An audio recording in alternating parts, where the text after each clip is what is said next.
नमस्कार। Times of Swaraj के खास कार्यक्रम शिक्षा समाचार में आप सबों का स्वागत है। और आज हम शिक्षा समाचार में जिन समाचार की चर्चा करने वाले हैं उसमें महत्वपूर्ण है कि शिक्षा विभाग ने जिन शिक्षकों का रिकमेंडेशन राष्ट्रपति सचिवालय को भेजा है राष्ट्रपति पुरस्कार के लिए, चर्चाएं उस पर भी होंगी। चर्चाएं उन पर भी होगी कि सीएम के आदेश के 48 घंटा बाद भी विभाग उस आदेश को कहां तक लेकर पहुंचा है या फिर कुंडली मार के ही बैठा हुआ है। चर्चा उस पत्र की भी होगी जो पत्र 1 तारीख को मंत्री के माध्यम से एसीएस को जारी हुआ था। उस पत्र पर सवाल खड़े किए जाने के बाद वो गतिविधियां कहां तक पहुंची हैं, वो अचानक विभाग में क्या हुआ, उन सब मसलों पर हम चर्चा करेंगे। लेकिन कार्यक्रम की शुरुआत हम करते हैं उस खबर से कि आज के अखबार में खबर छपी है कि बिहार के 6 शिक्षकों का नाम राष्ट्रीय पुरस्कार के लिए भेजा गया है। राज्य स्तरीय जो चयन समिति है उस चयन समिति ने पुरस्कार के लिए नामों का चयन किया। विभिन्न माध्यमों से, विभिन्न प्रक्रियाओं से गुजरने के बाद जो प्रक्रिया है राष्ट्रपति पुरस्कार को लेकर 5 सितंबर को सबको पता है कि शिक्षक दिवस के मौके पर राष्ट्रपति महोदया देंगी शिक्षक। तो बिहार में जिन 6 शिक्षकों का रिकमेंडेशन राज्य सरकार के द्वारा हुआ है उसमें पहला जो हिंदुस्तान अखबार में जो खबरें छपी हैं, पहला नाम रंजन कुमार जी का है, दूसरा नाम कुमारी निधि के हैं, तीसरा नाम वैद्यनाथ रजक जी हैं, चौथा नाम दिलीप कुमार है, 5वां नाम सुनीता कुमारी है और 6ठा नाम उमेश प्रसाद सिंह है।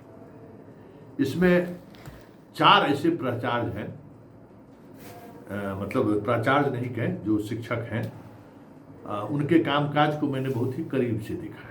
एक तो मेरा ग्रामीण ही है, एक मेरा मित्र है, नाम नहीं बोलेंगे क्योंकि हमारे बोलने का मतलब विभाग कुछ और ही लेता है। एक हमारे उसमें मित्र ही हैं, परम मित्र हैं और हमें लगता है कि उन्होंने जो काम किया है उनके सामने, उनके काम के सामने में ये पुरस्कार बहुत छोटा है। ये अलग बात है कि राष्ट्रपति का पुरस्कार मिलेगा, ये भी एक बड़ी उपलब्धि है, लेकिन जो उन्होंने किया है ना वो कहीं दूर दूर, ये उसके लिए यह सम्मान बहुत छोटा सा सम्मान है। जबरदस्त काम उसने किया है। चलिए, उनका नाम नामित हुआ है, अच्छी बात है, उन्हें मिलना चाहिए, डिजर्व करते हैं। उन्होंने सरकारी स्कूल में क्या व्यवस्था हो सकता है, बहुत सारे बिहार के प्राइवेट स्कूल उसके सामने में फेल करते हैं और उस स्कूल ने खेल के क्षेत्र में, पढ़ाई के क्षेत्र में, एक्स्ट्रा एक्टिविटी के क्षेत्र में राष्ट्रीय फलक पर जो योगदान दिया है, जो उपलब्धियां हासिल की है, बिरले स्कूल होगा बिहार में जिन्हें ये उपलब्धि हासिल हुई होगी। चलिए, मेरी शुभकामना है कि ऐसे लोगों को भी विभाग ने चयनित किया है। और दूसरे हमारे पड़ोसी ही हैं, उनके बारे में हमें कुछ कहने की जरूरत नहीं है, उनके कामकाज के बारे में मैं पूर्व से अवगत हूँ।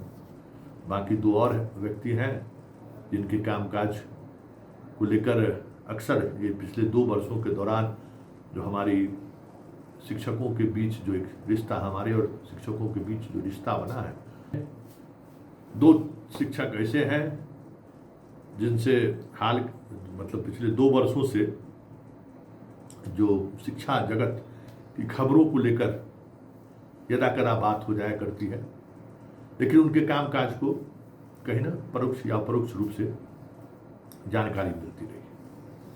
लेकिन एक नाम देखकर मैं हैरान, और हैरानी इसलिए कि सुबह से ही उस नाम को लेकर लगातार कई शिक्षकों का फोन आया कि सर इसको रिकमेंडेशन मिल गया है राष्ट्रपति पुरस्कार के लिए, कुमारी निधि। तो अरे भाई, राष्ट्रपति पुरस्कार बिहार में कैसे मिलता है, इसमें कुछ कहने की जरूरत नहीं, इसमें कोई नई बात नहीं है। पुरस्कार में बहुत तरीके की चीज़ें चलती हैं, उसमें एसीएस के लगाव है इनका, तो क्या दिक्कत है, पुरस्कार मिलना चाहिए। काम कर रही हैं किशनगंज जैसे इलाके में, काम कर रही हैं, अच्छी बात है। लेकिन अचानक हमें लगा कि ये जो सोशल पेज पे है, जहाँ जरा इनका सोशल पेज देखा जाए, जिस पेज पर ये एक्टिव है, इन्होंने कई मर्तबा जिस बात का उल्लेख एसीएस सिद्धार्थ कई बार कर चुके हैं कि मोबाइल का इस्तेमाल स्कूल में नहीं करना है, लेकिन इनके पूरे पोस्ट पर आप देखिए कि अपने मोबाइल से वो वीडियो बनाकर अपने कार्यकलाप को सोशल मीडिया पर उन्होंने प्रसारित किया। हमें लगता है कि एस सिद्धार्थ का ये नियम जो है न्याय संगत नहीं है, मोबाइल से इस तरीके की चीज़ें प्रचारित होनी चाहिए। लेकिन अगर इनके फेसबुक प्रोफाइल पर अगर आप गौर फरमाएंगे और फोकस करेंगे तो 2-3 बात स्पष्ट दिख रहा है कि इनका राष्ट्रपति पुरस्कार के लिए चयन हो, इसके लिए पिछले कई महीने से एक खास मीडिया ग्रुप, एक 2-3 खास लीडर और एसीएस के स्तर पर कई तरह की चीजें ऐसी दिख रही हैं जैसे लग रहा है जैसे इनको प्रमोट किया जा रहा है। मतलब देखने से ही आपको लगेगा। कई बार इनके द्वारा पूछे गए सवालों को एसीएस के सीधी मन की बात में उद्धृत है, ये खुद लगाई हुई है। कई और चीजें हमें देखने को मिला तो लगा कि चलिए इसमें कोई बात नहीं है, लेकिन एक बात है कि इस पुरस्कार के लिए 10 वर्ष का अनुभव चाहिए, शैक्षणिक अनुभव चाहिए, और ये बहुत अच्छी बात है। आप निधि के इस सूची में शामिल होने को लेकर जो आपत्ति आप जाहिर करेंगे, लेकिन बिहार की शिक्षा विभाग और एसीएस सिद्धार्थ ने एक ऐसे निर्णय पर मोहर लगा दिया है, जाने अनजाने ही सही, तो आने वाले समय में आपके लिए एक बड़ी ताकत होगी। पुरस्कार किसको मिलना है? जिसको 10 वर्ष का शिक्षा का अनुभव हो, जिस बात को विभाग सेवा निरंतरता की बात स्वीकार नहीं कर रहा है, उस अनुभव को स्वीकार करने को तैयार नहीं है, तो फिर उसको अगर आप सिर्फ हेड टीचर बनाने में आप स्वीकार किए, बाकी चीज़ तो आपने स्वीकार नहीं किया। वो हेड टीचर की पहली वैकेंसी निकली हुई थी, सरकारी शिक्षक हो, इस महीने में इस वर्ष ये सरकारी शिक्षक बनी है, तो आपके पास अगर उस तरीके का भी शिक्षा मित्र या नियोजित शिक्षकों का भी अगर आपके पास अनुभव है, तो आप इस तरीके के पुरस्कार के लिए जेबुल है।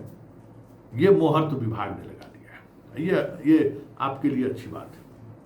चलिए, हमारी शुभकामनाएं हैं, पुरस्कार मिले, पुरस्कृत हो, इससे शिक्षकों का मनोबल बढ़ेगा।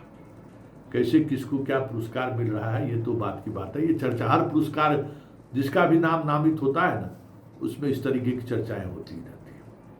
चलिए अब अगली खबर पर बात करते हैं। 3 चॉइस को लेकर कल हमने खबर चलाई थी कि साहब इतनी मनमानी मत करिए, मुख्यमंत्री का आदेश का अनुपालन करिए। बहुत गहरा घाव दे दिया है, बहुत अंदर तक चुभ गया है। मंत्री के पद को आप नोटिस नहीं लेते, इस खबर ने तो और गहरा घाव कर दिया है, क्योंकि कई मौके पर मंत्री जी और संतरी जी में ऐसा घनिष्ठ रिश्ता रहा है जो आप सोच नहीं सकते, लेकिन उस कड़ी को हमने छेड़ दिया है। तो अब खबर आ रही है कि इस तमाम मुद्दे को लेकर अब जल्द ही फैसला होगा और नई चीजें आपको देखने को मिलेंगी। चलिए, इस शिक्षा समाचार को यहीं खत्म करते हैं। यह समाचार निरंतर जारी रहेगा। फिलहाल इजाजत दीजिए, नमस्कार।